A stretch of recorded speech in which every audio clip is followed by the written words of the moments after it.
Europe 1. Le journal de 8h présenté par Charles Lullier. Bonjour Charles. Bonjour Lionel, bonjour à tous. La très belle parenthèse enchantée est terminée, mais ces JO feront date dans l'histoire. Communion, patriotisme et succès. Côté organisation, quasiment 10 millions de tickets ont été vendus. C'est du jamais vu dans l'histoire des Jeux, tout pays confondu. Engouement qui n'est pas tombé dans l'oreille d'un sourd. Thomas Bach, président du CIO, le Comité international olympique, l'a constaté et l'a rappelé hier soir. Chers amis français, vous êtes tombés amoureux des Jeux olympiques. Et nous sommes tombés amoureux de vous tous. Merci Paris, merci la France, vive les Jeux olympiques, vive la France.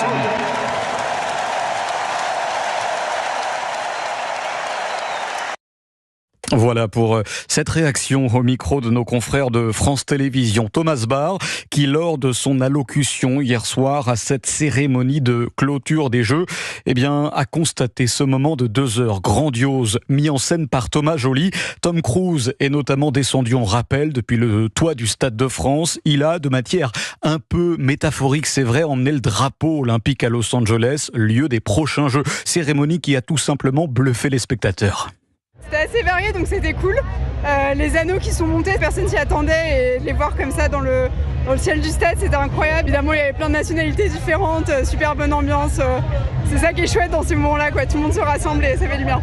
C'était génial, un spectacle vraiment fascinant. On ne s'attend à rien et on nous donne tout et même plus. Ce petit garçon a 7 ans, mais il est encore réveillé tellement il est excité. Juste avant la cérémonie de clôture, il y avait plein de gens de nationalités différentes qui dansaient. Il y avait une sorte de boîte de nuit improvisée et il y avait tout le monde avec les drapeaux. On dansait tous ensemble et ça, c'était superbe, quoi. C'était comme si d'un coup, tout l'esprit olympique s'était rassemblé dans le stade et que tout prenait son sens. C'était émouvant à un moment donné. J'ai aussi adoré les discours. Ça représentait bien plus que du sport.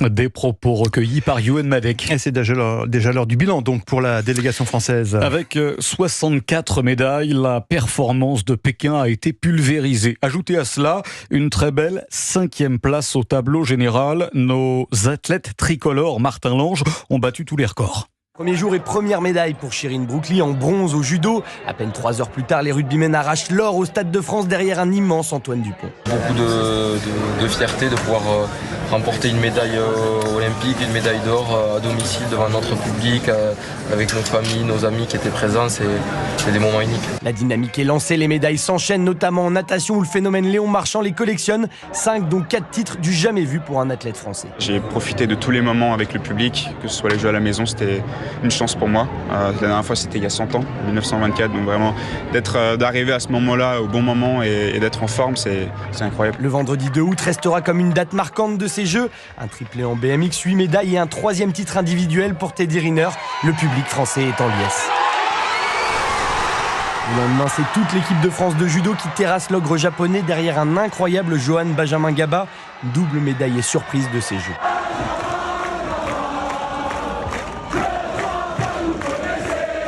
Le médaillé fêté comme il se doit tous les soirs au Club France. Et que dire de Félix Lebrun? À 17 ans seulement, le pongiste fait déjà trembler les Chinois. De pouvoir ramener 2 médailles pour la France, de savoir qu'il y aura sûrement aussi un engouement qui se crée déjà en fait, autour du tennis de table. C'est vrai que c'est une fierté immense. Les Bleus qui nous auront fait rêver jusqu'au bout avec les équipes de sport collectif, bercées par la voix de Johnny Hallyday. Merci Martin Lange. Alors, c'est aussi l'heure du départ pour les délégations. Pour cette seule journée de lundi, ce sont environ 30 000 athlètes ou membres de la délégation qui prendront l'avion à Paris-Charles de Gaulle. Forcément, des mesures particulières pour éviter un engorgement. Explication Aurélien Fleureau. Si les arrivées des athlètes ont été étalées dans le temps, ce ne sera pas le cas des départs, même si certains ont déjà quitté la France avant la cérémonie de clôture et que d'autres joueront les prolongations et partiront demain.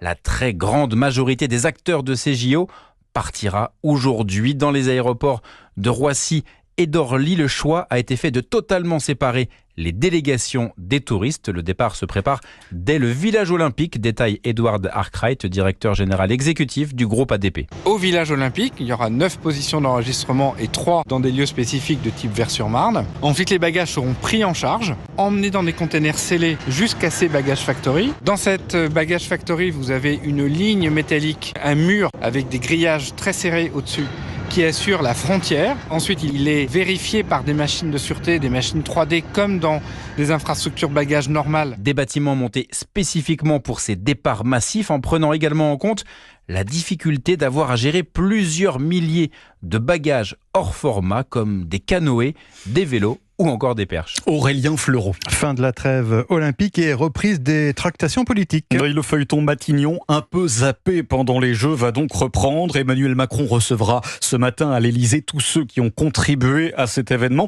Mais malgré cet état d'euphorie, Alexandre Chauveau, le chef de l'État, est attendu dans les jours qui viennent pour la nomination du nouveau Premier ministre. Oui, Emmanuel Macron avait mis la vie politique sur pause fin juillet. Elle devrait reprendre petit à petit cette semaine à travers plusieurs commémorations, notamment celle du 80e anniversaire du débarquement de Provence ce jeudi dans le Var. Autant de cérémonies qui signeront le lent mais sûr retour de la vie politique sur le devant de la scène. À Brégançon cette semaine, Emmanuel Macron devrait ainsi affiner le profil du futur Premier ministre. Xavier Bertrand et Bernard Cazeneuve sont à ce stade les deux noms les plus cités, ce qui n'augure en rien du choix du chef de l'État. L'ancien ministre et commissaire européen Michel Barnier pourrait également obtenir les faveurs du président grâce, entre autres, à sa proximité avec Laurent Wauquiez. Habitué à la procrastination, Emmanuel Macron devrait en tout cas voir la pression s'accroître sur lui ces prochains jours. Lui qui avait fixé la deuxième quinzaine d'août pour nommer le successeur de Gabriel Attal à Matignon ne semble pas beaucoup plus avancé qu'il y a 15 jours. Il pourrait encore chercher à gagner du temps en laissant passer la semaine du 15 août avant de se voir contraindre par les oppositions et l'opinion d'accélérer son calendrier. Alexandre Chauveau du service politique d'Europe 1. Europe 1, il est 8h08. Ça va chauffer. Attention, encore 40 départements placés en vigilance orange canicule aujourd'hui. Oui, particularité ce lundi, la moitié nord est également concernée par ce phénomène. Tous les départements d'Île-de-France et dans le nord, des températures qu'on n'avait pas connues depuis longtemps, jusqu'à 34 degrés aujourd'hui à Lille, Dunkerque ou Calais. Alors pour éviter la canicule, les pays du nord ont la cote. Tout est bon pour se rafraîchir. Certains avaient prévu le coup pour cet été et avaient choisi des lieux de villégiature bien précis pour éviter ces températures caniculaires. La Finlande, la Suède ou encore la Norvège. Les explications de Camille Moreau. Pour ces 2 semaines de vacances, Sandra prévoit de faire le tour de la Scandinavie, Danemark, Suède, Norvège et Finlande. Tout un périple auquel elle n'avait d'abord pas pensé. Au tout début, on avait plutôt prévu de partir dans le sud de l'Europe. Mais en fait, on s'est dit qu'il ferait beaucoup trop chaud. Pour avoir déjà fait la Croatie, où il faisait 40 degrés, c'est vraiment pas tenable. Donc là, on voulait faire des vacances où au moins on pouvait dormir et faire des randonnées sans craindre la chaleur. Comme Sandra, de plus en plus de touristes délaissent les plages de la Méditerranée et privilégient le nord de l'Europe. Une tendance observée par Julia Snegur qui travaille pour le tour opérateur Espace Nord. En 20 ans de métier, elle a vu les envies des vacanciers s'adapter au changement climatique. Les Français ne voulaient pas entendre parler du froid, plutôt les îles, plutôt les cocktails, plutôt la Côte d'Azur, etc. Aujourd'hui, ça change complètement. Beaucoup de personnes nous disent « je supporte pas la chaleur ». Et là, très clairement, nous avons de plus en plus de clients. Par exemple, si on prend la Norvège, nous sommes à peu près donc à 22% d'augmentation. Avec des températures moyennes d'une vingtaine de degrés en plein été, les pays nordiques sont à apprécier équipés d'un gilet. Camille Moreau. Dans le journal de Charles Lullier. Merci Charles, à tout à l'heure. On va jeter un petit coup d'œil sur la météo des plages, ma chère Estelle Lafont, de ce lundi. Qu'est-ce que ça donne? Quelle ambiance sur le sable et dans l'eau? Alors, qu'est-ce que ça vous dirait, tiens, Lionel, de commencer par Calais? Oui. Eh bien, très bien. Alors, superbe plage à Calais. C'est rarissime, mais aujourd'hui, on a 34 degrés sur la plage, ressenti 42 parce qu'il n'y a pas de vent. On le disait avec cette vigilance orange canicule, même pour les départements comme vers là où se trouve Calais, même s'il n'est pas en vigilance orange, la chaleur remonte quand même jusque-là. L'eau est quand même à 19 degrés, ce qui est toujours frais. L'indice UV, lui, de 7.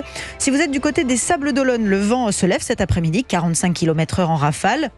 Une eau à 21 degrés, un indice UV de 7. Vous avez de belles éclaircies, quelques moutons dans le ciel, mais rien de méchant. Du côté de Cap-Breton, 25 degrés sur la plage, de belles éclaircies cet après-midi, 23 degrés dans l'eau, un indice UV de 7. Et puis si on termine au niveau de la plage à Ajaccio, 33 degrés ressentis, 42, un petit vent léger, mais quand même attention aux gros coups de soleil. Un indice UV de 8 et la mer Méditerranée sera à 27. Et puis de manière générale, on a quand même un beau temps toute la journée. Cet après-midi, vous pouvez quand même vous attendre à quelques éclatements orageux sur les reliefs pyrénéens. Sont aussi attendus en fin d'après-midi le long des frontières suisses et italiennes. On aura une ambiance quand même très très chaude qui arrive sur ce côté un petit peu nord-ouest. Les épaules quand même vont nous tomber comme ça va nous tomber dessus cette chaleur. Voilà. Merci Estelle. On marque une pause, on se retrouve dans un instant.